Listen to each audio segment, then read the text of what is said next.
Ayon sa atin ni Brother Yunus Donato mula sa Dilewan Congregation ang susunod na pahayag sa symposium na ito.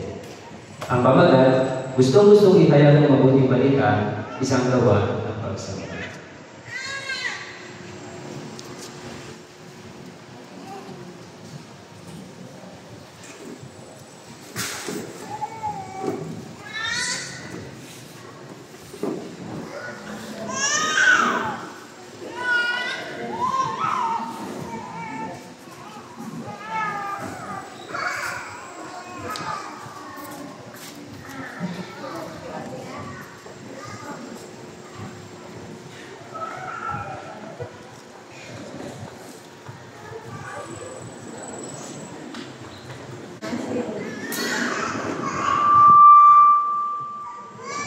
Ano ba ang isipin dahilan mga kapatid? Bakit natin ipinapangaral, pinapahayag ang mabuting balita? Marami na tayong makakasulatan ng dahilan, kaya gusto natin gawin ito. Pero sa pagkakataon ito, may babasahin tayong mga teksto na magpapakita sa atin ng isa pang napakahalagang dahilan, kung hindi mo masasabing pinakamahalagang dahilan, bakit gusto natin ihayag ang mabuting balita. Ang unang teksto ay Roma 1:9. Roma 1:9. Nag-isip ko nga ng mga Biblia, basahin natin ang sabi teksto. Sabi niya, ang Diyos na gusto kong pinag-uukulan ng sagrado paglilingkod, may ugnayan sa mabuting balita tungkol sa kanyang anak, ang magpapatutuon na langit ay pinakapit sa mga pananalig. Sa teksto na binasa natin, binanggit yung paghahayag ng mabuting balita at tinawag nito ay sagradong paglilingkod. Anong ibig sabihin ito? Tutulungan tayo ng isang para sa Roma 1:9 na makita kung anong ibig sabihin ito. Ang salitang pinag-uukulan ng sagradong paglilingkod. Ang pinaglilingkuran, ang pag-iwang Griego na isinaling paglilingkod sa tekstong ito ay ka-kriuko, ay pagkain ng pagkakas sa paglilingkod. Pero ang uri ng paglilingkod, hindi ito ang paglilingkod ng isang alipin sa kanyang amo para sa saong kapsweldo. Kapag ginagaling sa kasulatan ang pagdiwang ito, ang tinutukoy ay paglilingkod bilang bahagi ng pagsamba ng isang tao.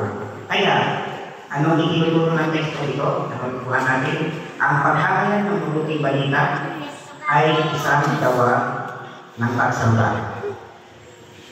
Isang gawa ng pagsamba. Bakit ito mahalaga? Ikuha natin ito. Palisipan ito. Di ba likod tayo ng Diyos ng Jehovah? Sinasabi natin na malakaba tayo ng Diyos ng Jehovah.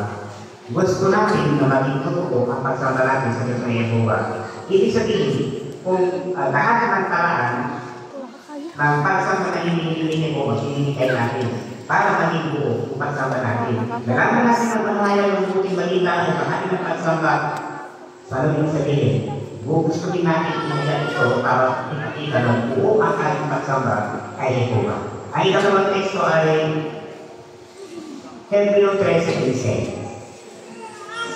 Kasi sa iyo yung mga Biblia, sabi niya, sa pamamagitan niya, lagi maro tayong matangkong ng pupuli sa Diyos, ang bunga ng magalangin natin na nagkakaya sa mga bago ng pangalan niya. Sa teksto dito, saan inunan ang paghahayag ng mabuting balita?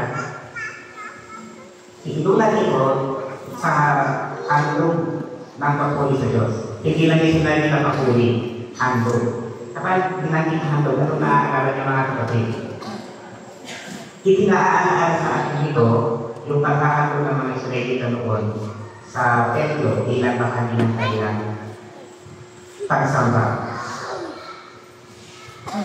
At muli, ano makita natin sa tekstong ito? Muli, itinakikita ito na ang gawain pananapataya ng mabuting balita ay isang gawa ng pagsamba at papuri sa Diyos na Jehovah. Ngayon, tanong, paano natutulong si Jehovah sa mamalitan ng pananalan ng mabuting balita? Masasagutan ang tanong na yan kung pag-iisipan natin ang isang ang katotohanan. Anong katotohanan yun? Na sa buong sanlibutan ay lumaganas ang kasinungalingang turo tungkol sa Diyos. Kaya pag-isipan na lang mga kapatid kung ano ang nalalaman ng Diyos na Yehova. Kung mula sa Biblia ay naituro mo na hindi ang Diyos ni Yehova ang may katotohanan sa mga kasamang nangyayari sa mundo. Na hindi si Yehova ang may katotohanan kapag may namatay na naman. O hindi niya kinukuha ang mga namamatay, hindi yan sinuturo ng Biblia. O hindi yan lausahan sa apoy ang mga namamatay. Lumagan ang katuriyan at nagpapasakit siya sa puso ng mga tao. Anong nalalaman ni Yehova kung may tulungan ng sa Biblia na yung ito yun? Nagpapaturingan natin ang Diyos na Yehova. Nagpapabalaan ang pangalan ni Yehova. Ano na itulong sa atin ang informasyon na yan?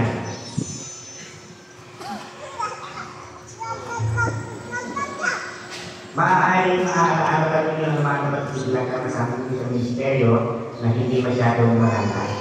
Pero kapag maaalaala natin ang katotohanan na yan, nagpapakilos pa rin tayo ng aral kasi hindi idinideklara ng kung nakasukay natin sa ministeryo ang kung nalawa natin ang pagsama kay Yehova. May naliliman o hindi, nagawa pa rin natin sa palis ni Yehova sa lumagitan ng kasahayag ng mabuting balita. Yan. Ang ikatlong teksto, Roma 15:16. Muli basahin natin, ganyan pinarami. Bilang lingkod ni Kristo Jesus para sa ibang mga bansa, nakikibahagi ako sa banal na gawain ng kasahayag ng mabuting balita ng Diyos para ang mga bansa. Ito ay maging ayahayag ng Diyos na naglabanan sa mapagitan ng banal na Espiritu. Muli sa ating tulad ang pagkahayag ng mabuting balita. Anong turing sa pagkahayag ng mabuting balita? Binabanggit na ito ay isang banal na gawain. At para maunawa ito, muli tingnan natin ang tutulungan tayo ng Espanyol para sa Roma 15:16. Ang pandiwang Griego ay sinabing sa tekstong ito bilang banal na gawain na hierogeo ay tumutukoy sa pagkibahagi ng isang banal na gawain o akas. At ang pandiwang ito ay kaugnay ng pandiwang ginagamit din para ilarawan ang isang sacerdote ng lilingkod. At kaugnay din ng terminong ginagamit para sa templo. Kaya ang isulat ni Apostol Pablo wala ang pagkahayag ng mabuting balita ay isang uri ng banal na gawain. Ano yan nasa isip niya? Maaari nasa isip niya na ang pagkahayag ng mabuting balita ay kahalintulad ng ginagawa ng sacerdote sa templo kapag ito ay naglilingkod. At nung tawag sa paglilingkod ng sacerdote, lahat siya nandun, iyon ay bahagi ng pagsamba. Pagsamba niya sa Diyos na Yehova. Atas niya. At ano na itulong ng informasyon na yun sa ating mga kapatid? Ipinakita ng tekstong ito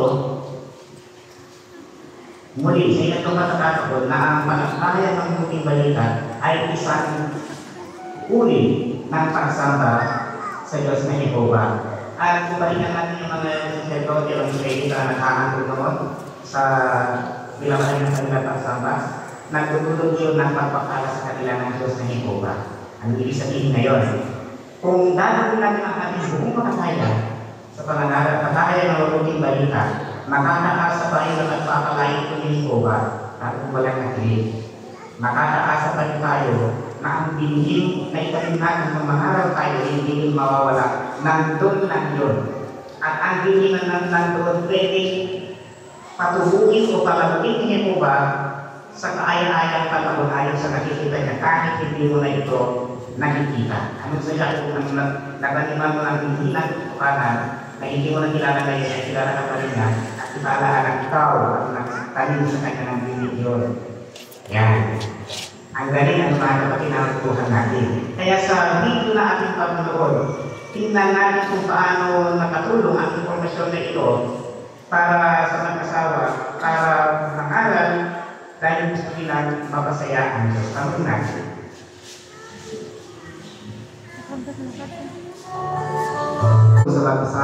pagpapatunawa na ang bahagi ng mabuting balita ay hindi lang basta gawain, ito ay bahagi ng pagsamba. Paano rin makakatulong sa atin ang impormasyon ng mga kapatid? Tandaan, hindi pa rin nawawala ang mga hamon. Nandiyan pa rin talaga. Pero may mga natin na paano kung walang nakinig at kapagpatigayon ng grupo. Pero tandaan rin mga kapatid, mukhang hindi masyadong tama sa hindi sila nakinig. Bakit? Nakapag-usap na kayo. Nakapag-usap ninyo. Baka mas mabuti sabihin natin, hindi nga lang sila tumugon sa pagkakataon, hindi tumugon. Pero ang mga nagawa mo, naihayag mo ang katotohanan galing ang Biblia at anong nangyari ngayon, hindi na sila inosente sa katotohanan. Nagawa mo ang iyong bahagi. At maliban doon, sinampan mo si Jehovah sa pamagitan ng paghahayag ng mabuting balita. Kaya gagawin natin yan dahil mahal natin si Jehovah at mahal na mahal natin ang mga tao. Gusto natin ibigay ang buong tayo natin sa pagsamba kay Jehovah at tandaan ito.